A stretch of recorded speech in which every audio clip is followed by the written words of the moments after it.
Bonsoir, et c'est une nouvelle fois les événements et les prises de position liées à la mobilisation anti-réforme des retraites qui retiennent particulièrement l'attention. À l'appel de 11 organisations syndicales du département, salariés et étudiants, une manifestation a eu lieu ce matin à Évry durant 2 heures.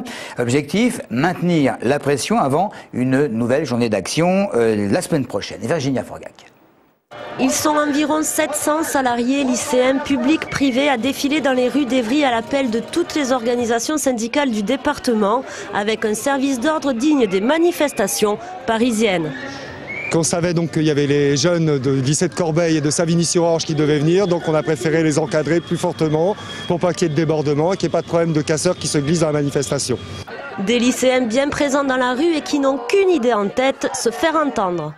Les réformes ne nous plaisent pas, ça plaît qu'à eux, ils sont un peu égoïstes par rapport à ça, ils réfléchissent pas trop à ce que les jeunes veulent aujourd'hui. Un cortège semé de blouses blanches. On essaie de concilier la grève et le service public, la continuité des soins, donc on continue à soigner, même quand on fait grève, donc il faut concilier les deux. C'est pas toujours facile, mais voilà, on essaye. Après un détour par le MEDEF, la manifestation s'est terminée devant la préfecture avec des manifestants plus déterminés que jamais. On a le soutien de toute façon de la majorité de la population. Donc à partir de ce moment-là, je pense que les organisations syndicales, qu'elles soient de salariés mais même des jeunes, ils se sentent confortés dans leur action. Et il n'y a pas de raison qu'on s'arrête. Il n'y a pas de raison que nous, on cherche à améliorer par la négociation une réforme qui nous paraît indispensable et que le gouvernement refuse de discuter. Aucun incident n'a été à déplorer durant cette manifestation. Les manifestants sont repartis tranquillement en attendant la nouvelle journée de mobilisation la semaine prochaine. Étudiants et lycéens s'étaient donné de leur côté rendez-vous à Jussieu, dans la capitale, à l'appel de certaines organisations. Des jeunes gens du lycée Fustel de Coulanges à Massy se préparaient, on le voit un petit peu plus tôt, pour rejoindre d'autres jeunes gens, d'autres lycées essonniens, rejoindre le rassemblement à Paris et, disait-il, sans débordement. Il y a plusieurs représentants, donc on essaie de créer un cortège sans débordement. Et voilà. Côté politique, c'est une fois encore Manuel Valls qui fait un pas de côté par rapport à ses amis socialistes, le député maire d'Évry, qui estime inévitable l'allongement de la durée de cotisation pour les retraites quand c'est dur à dire, prophétise-t-il, voilà, nous remettrons sur la table la réforme 2012. De raconter le contraire, c'est une faute politique, explique encore Manuel Valls à l'agence France-Presse. Le candidat aux primaires du PS estime en outre que l'essentiel, c'est la lutte contre les inégalités et non croire qu'être de gauche, c'est uniquement aligner des slogans et porter des idées des années 70, 80, 90, fin de citation.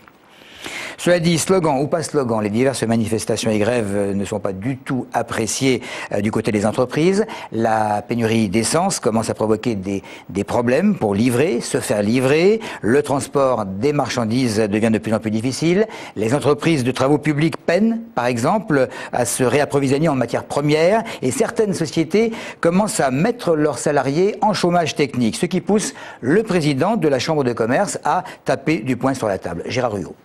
Je comprends que des gens puissent être mécontents sur des décisions qui sont prises, mais bloquer l'activité économique est quelque chose qui est absolument inacceptable. Les entreprises créent de l'emploi, ont cette obligation de créer de l'emploi et de se développer. Si on les freine, après, ça sera pire encore et on ne veut pas retourner dans la crise que l'on a connue. L'activité économique n'est pas au mieux de sa forme. On a eu un redémarrage qui est à peu près... C'était assez flou. Maintenant, ce coup d'arrêt va porter des perturbations importantes. Moi, je suis actuellement en liaison régulière avec les experts comptables qui me font part de leur crainte de voir une augmentation des dépôts de bilan. La Confédération des petites et moyennes entreprises en Essonne avait également poussé, si je puis dire, un coup de gueule. C'est à 20 semaines que les eurodéputés ont proposé de porter la durée minimale du congé de maternité. Dans l'Union européenne, c'est pour l'instant 16 semaines de prise en compte. Nous avons demandé à un certain nombre d'Essoniens ce qu'ils en pensaient. C'est complètement stupide. Je trouve que c'est très bien. C'est tout à fait justifié à partir du moment où on a un enfant. Je ne sais pas, je trouve que c'est peut-être beaucoup. J'ai 4 enfants et j'ai 10 petits-enfants. Alors les 20 semaines, c'est complètement ridicule. C'est bien, quand même profiter des premiers jours de l'enfant. Tant mieux pour elle. Je l'ai pas eu moi, il y a 20 ans. Pour les mamans qui viennent d'accoucher, j'avoue, rester un petit peu plus longtemps avec leur bout de chou, c'est sympathique. Plutôt, il faut équilibrer entre le papa et le maman. Ça va faire chapeau la sécu. Et surtout qu'ils sont en train de se plaindre, que les caisses sont vides, avec la crise, puis tout ce qui se passe en ce moment. C'est encore quelque chose qui va coûter cher, c'est peut-être pas le moment. Je trouve ça bien, mais je suis assistante maternelle, donc moi c'est mon gagne-pain comme vous m'enlevez si vous s'en prolège le congé maternité. Reprendre le travail après un accouchement, c'est quand même assez dur. C'est ce qu'il faut, parce qu'au jour d'aujourd'hui, la femme est obligée de travailler et avec les enfants, ça devient de plus en plus dur. Ma femme, maintenant, elle est enceinte. Pour le prolongement, elle a déjà pris 2 semaines avant. Normalement, elle prend 4 mois, maintenant elle a pris déjà 2 semaines. On paye bien là pour les retraites des personnes âgées, on peut bien payer pour les femmes qui viennent d'avoir des enfants et qu'elles soient un peu plus prolongées pour leur congé maternité. Faites des enfants et puis, trouvez-leur un emploi surtout. Hein. Au revoir. La poursuite aux assises d'Évry du procès d'un homme de 26 ans accusé de viol sur mineur. Il est poursuivi pour 14 victimes. L'accusé d'à peine 13 ans en 97 et durant 10 années aurait abusé d'autres enfants âgés de 2 à 15 ans, dont son frère cadet et sa demi-sœur âgée de 9 ans au moment des faits. Ce matin, des experts ont exposé l'état psychologique de certaines victimes et cet après-midi, des témoins qui avaient côtoyé l'accusé se sont succédés. Le procès se terminera le 29 octobre.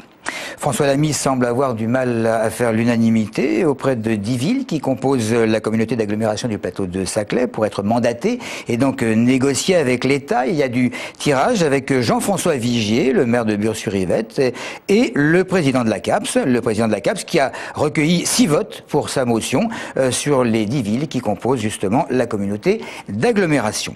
Du rififi également du côté de certains habitants de Saint-Escobille et de Mérobert. C'est entre ces 2 communes que devrait être installée la fameuse décharge géante, projet avalisé par la préfecture, mais contre lequel se bat l'association de la santé et de l'environnement. Les opposants à cette implantation invoquent des nuisances, qu'elles soient olfactives ou sonores, la pollution de terres agricoles ou encore la circulation des camions. Comme les parties en présence ne se mettent pas d'accord, eh bien, c'est probablement au tribunal et peut-être avant la fin de l'année qu'une décision sera prise. Et on va terminer comme chaque jeudi, et comme de nombreux médias en France d'ailleurs, par cette pensée particulière pour Hervé Guéquière et Stéphane Taponnier, otages depuis maintenant 296 jours. Nos 2 confrères de France 3, enlevés le 30 décembre dernier en Afghanistan avec leurs collaborateurs. Voilà pour l'essentiel de l'actualité. Merci de nous avoir suivis.